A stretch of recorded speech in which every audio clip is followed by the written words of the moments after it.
Heart of Darkness. This novella by Joseph Conrad was first published in serial form in 1899. It recounts a journey up the Congo River during the era of intense European imperialism in Africa. The work transcends the boundaries of a mere adventure narrative.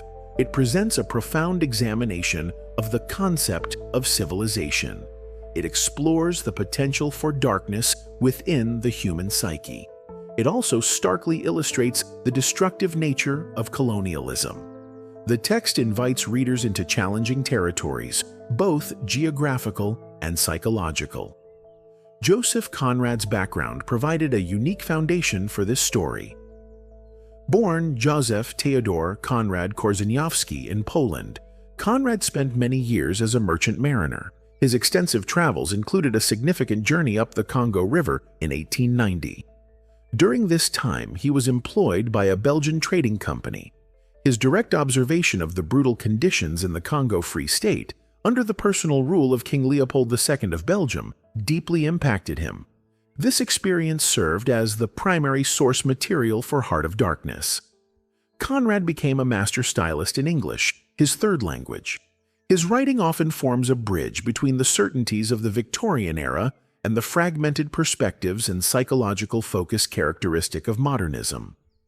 The historical context surrounding Heart of Darkness is essential for understanding its significance. The late 19th century was marked by the scramble for Africa. European powers aggressively partitioned the continent. Motivations included economic exploitation, nationalistic rivalry, and a stated civilizing mission, which frequently served as a justification for ruthless actions. King Leopold II's administration of the Congo Free State, essentially his private domain, was exceptionally brutal. Promoted initially as a philanthropic endeavor, its actual basis was the relentless extraction of resources, primarily ivory and later rubber. This exploitation depended on forced labor, systematic violence, mutilation, and the widespread destruction of indigenous societies. Estimates suggest millions of Congolese people died as a result of this regime. Conrad's novella functions as a powerful, albeit fictionalized critique of this colonial system. It exposes the profound disparity between the elevated rhetoric of progress and the savage reality implemented in the Congo. In literary history, Heart of Darkness stands as a key work of early modernism. Modernist literature often explored the erosion of traditional values, the complexities of human consciousness, and innovations in narrative structure. Conrad employs several notable literary techniques. The use of a frame narrative is perhaps the most well-known. The central story of the Congo journey is related by Charles Marlow, an experienced sailor. He tells his tale to a group of acquaintances aboard the yacht Nellie, anchored on the River Thames in London. This narrative structure creates distance, filtering the events through Marlow's memory and interpretation. It also underscores the contrast between the ostensibly civilized setting of London and the primitive darkness Marlow describes encountering in Africa. Marlow himself is a complex figure as a narrator. He functions as both a participant in and an observer of the events. He is drawn towards the darkness he witnesses but maintains a degree of critical detachment. His narration is subjective, impressionistic, and characterized by ambiguity. Marlow often struggles to articulate the full horror of his experiences. He frequently relies on suggestion, evocative imagery, and indirectness rather than explicit statements. This narrative style reflects a modernist skepticism regarding the adequacy of language to capture the totality of reality, especially extreme experiences. Symbolism is integral to the novella. The title, Heart of Darkness, possesses multiple meanings. It refers literally to the interior of the African continent, often labeled the Dark Continent by Europeans. It also signifies the inherent darkness within human nature and the moral vacuum at the center of the imperialist venture. The Congo River serves as a symbolic path, leading Marlow deeper into both physical and psychological darkness. Ivory, the commodity pursued by the trading company, symbolizes greed and the corrupting influence of wealth obtained through violence. Light and darkness are employed as recurring, often ironic symbols. The supposed light of European civilization is frequently shown to cast the most profound shadows in the Congo. The narrative follows Marlow's recounting of his journey. Aboard the Nelly on the Thames, as evening descends, Marlow begins his story. He recalls a childhood fascination with maps, particularly the blank spaces representing unexplored regions. The Congo River, depicted as a large serpent winding into Africa's interior, held a particular fascination.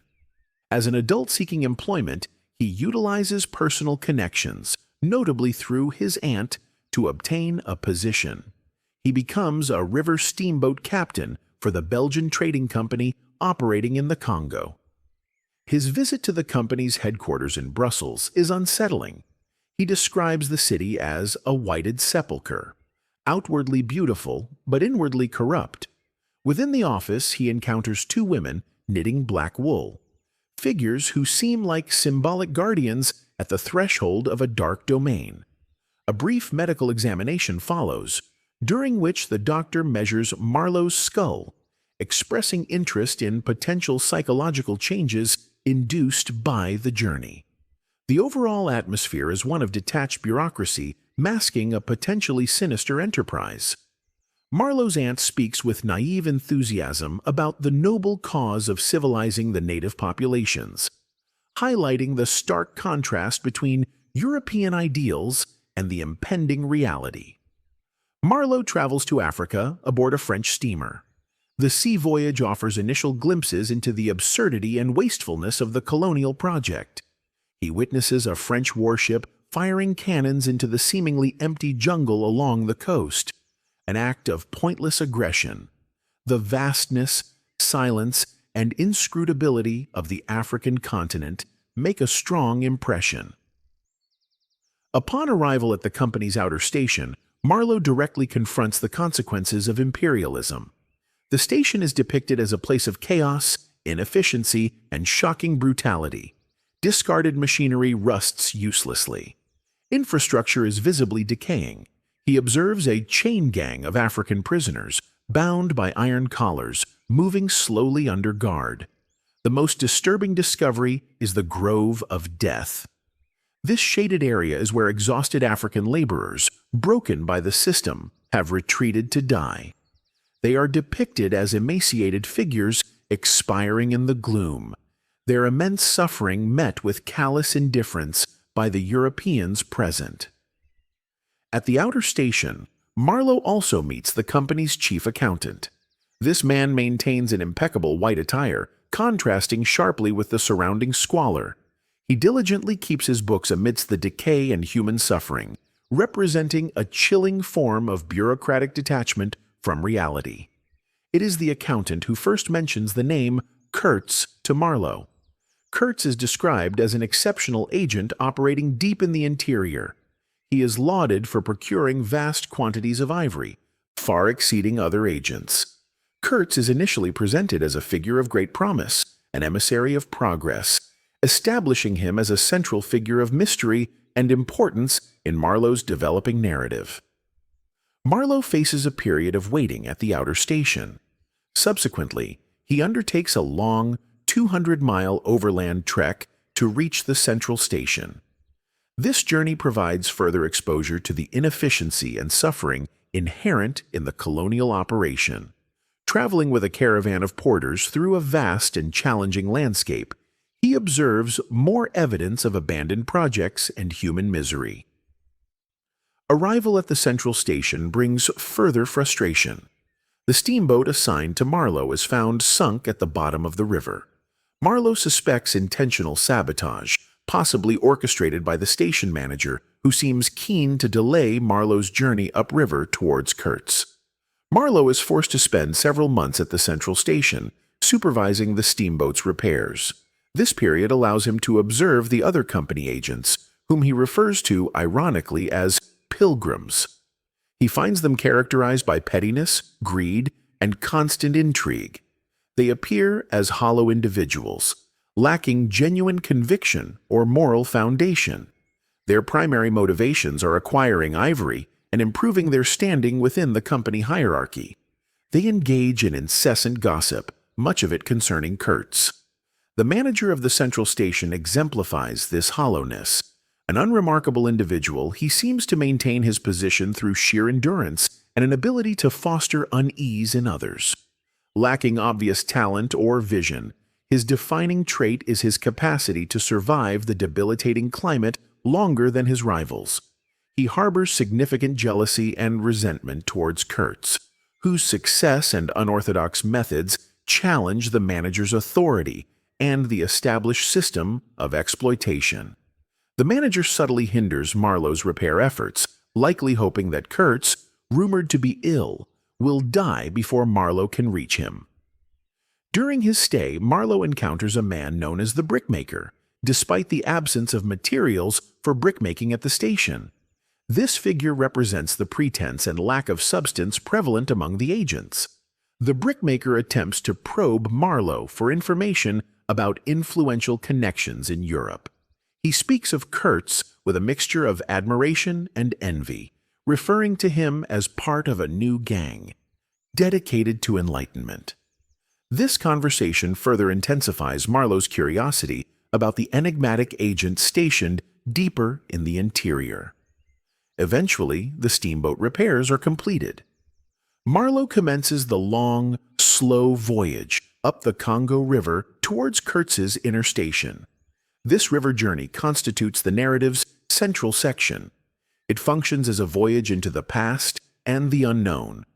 The dense jungle lines both riverbanks, described as immense, ancient, and silent. It appears actively hostile towards the small, noisy steamboat. Marlow perceives the landscape as watchful, testing the intruder's resolve. The journey is difficult and dangerous. Hidden obstacles in the riverbed pose constant threats. Food supplies dwindle.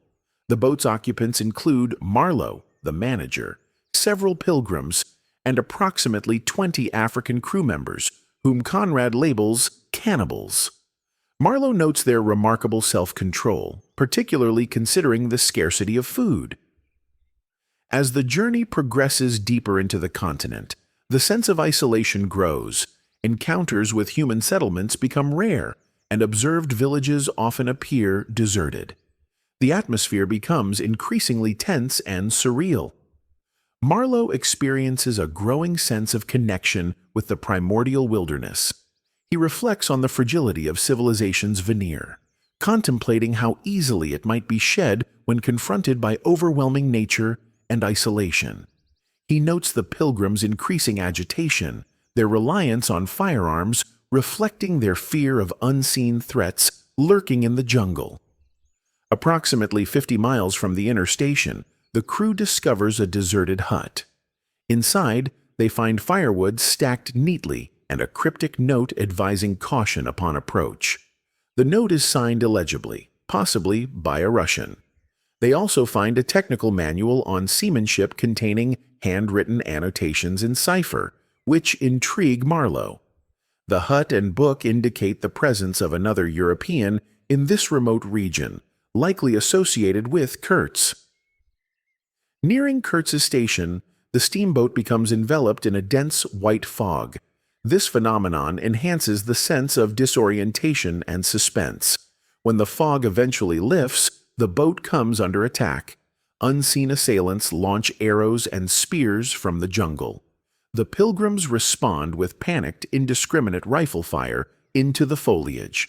Marlow remains focused on navigating the hazardous river channel. During the attack, his African helmsman is fatally wounded by a spear, dying at Marlow's feet. The helmsman's death affects Marlow profoundly. He feels a connection to the man. He disposes of the body overboard, partly to prevent the African crew from engaging in cannibalism, and perhaps also to avoid complications with the manager. Marlow repeatedly sounds the steamboat's powerful whistle. The loud, alien noise frightens the attackers into retreating. At this point, Marlow assumes Kurtz must be dead, killed in the conflict. This thought brings a deep sense of disappointment, as he feels the primary purpose of his journey, to converse with Kurtz, has been thwarted. Upon finally reaching the inner station, Marlow finds it in a state of disrepair. He is greeted by a young Russian man dressed in colorful, patched clothing, resembling a harlequin figure. This individual is the author of the notes found in the seamanship manual. An independent adventurer, he had encountered Kurtz and become his fervent admirer and disciple. The Russian speaks with excitement and reverence about Kurtz. He confirms Kurtz is alive but severely ill. He also reveals that Kurtz himself ordered the attack on the steamboat, fearing Marlow's arrival represented an attempt to remove him and disrupt his activities. The Russian provides Marlow with critical information about Kurtz's character and recent actions. He describes Kurtz's extraordinary eloquence and his charismatic hold over the local African tribes. Kurtz has effectively established himself as a deity among them. He participates actively in their rituals and ceremonies, which the Russian refers to vaguely as unspeakable rites. Kurtz conducts violent raids on surrounding villages to acquire ivory. The Russian explains that Kurtz has transgressed far beyond the company's original mandate, abandoning all moral restraint. He suggests the wilderness itself communicated dark truths to Kurtz, truths Kurtz embraced. Kurtz lacked the internal fortitude or moral compass to resist the corrupting influence of absolute power wielded in isolation. Marlow witnesses direct evidence of Kurtz's methods. Surrounding Kurtz's dwelling are poles adorned with severed human heads. These heads are turned towards the house, serving as a gruesome display of Kurtz's power. The Russian attempts to rationalize this sight, claiming they were rebels. Marlow fully grasps the extent of Kurtz's degeneration, the man who arrived in the Congo with lofty ideals of bringing enlightenment has completely succumbed to the darkness he initially intended to combat. His eloquent writings on suppressing savage customs stand in stark contrast to his own participation in them. Marlow's first meeting with Kurtz occurs when Kurtz is carried out on a stretcher. Kurtz appears emaciated and ravaged by illness, yet his eyes possess a remarkable intensity. His voice remains deep and commanding, confirming his famed eloquence. Kurtz speaks of his ambitious plans for ivory collection and consolidating his influence. He seems conscious of his own moral decay, but expresses no remorse. He embodies the terrifying potential within humanity when liberated from societal norms and constraints. Kurtz's connection with the indigenous population is further complicated by the appearance of a striking African woman on the riverbank. Described as beautiful and proud, she seems to wield considerable influence and may be Kurtz's mistress. She symbolizes the allure and peril of the wilderness that has consumed Kurtz. The Russian expresses fear regarding her influence over him. The manager and the pilgrims are anxious to remove Kurtz from the inner station. They view him as an operational liability and an embarrassment to the company. Kurtz, despite his severe illness, resists leaving. One night, he escapes his cabin and attempts to crawl back towards the jungle and the native campfires. Marlow intercepts him and manages to persuade him to return to the steamboat. Marlow warns Kurtz that staying means being utterly lost. Kurtz appears to comprehend, acknowledging the depth of his own fall. The steamboat commences its return journey downriver, carrying the dying Kurtz. Before his death, Kurtz entrusts his personal documents to Marlow. These include his detailed report for the International Society for the Suppression of Savage Customs. The report, filled with idealistic language, concludes with a stark, handwritten annotation. Exterminate all the brutes. Kurtz's physical condition declines rapidly. His final moments are marked by a profound, terrifying clarity. Surveying his surroundings, he utters his final words. The horror, the horror. These words serve as his ultimate judgment on his own existence, the darkness he embraced and witnessed, and potentially the entire colonial endeavor. Kurtz dies shortly thereafter. Marlow himself becomes seriously ill during the return voyage.